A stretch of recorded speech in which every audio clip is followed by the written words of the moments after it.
नवाज शरीफ मोहसिन नकवी साहब के साथ क्यों मिलेगा? क्या था कि मैसेज था।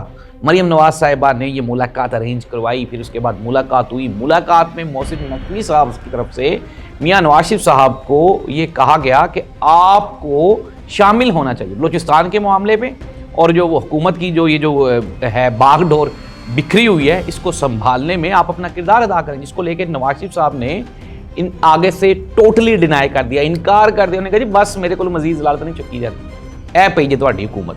और मियां नवाज शरीफ साहब जो हैं उसमें फिर आपस में जो बॉडी लैंग्वेज थी मोहसिन नकवी साहब और नवाज शरीफ की और मरीम नवाज साहिबा की, वो भी बड़ा फासला भी ज़्यादा था और बैठे भी दूर दूर हुए थे और चीज़ों को लेके काफ़ी गुडमुड़ उसमें चीज़ें हुई।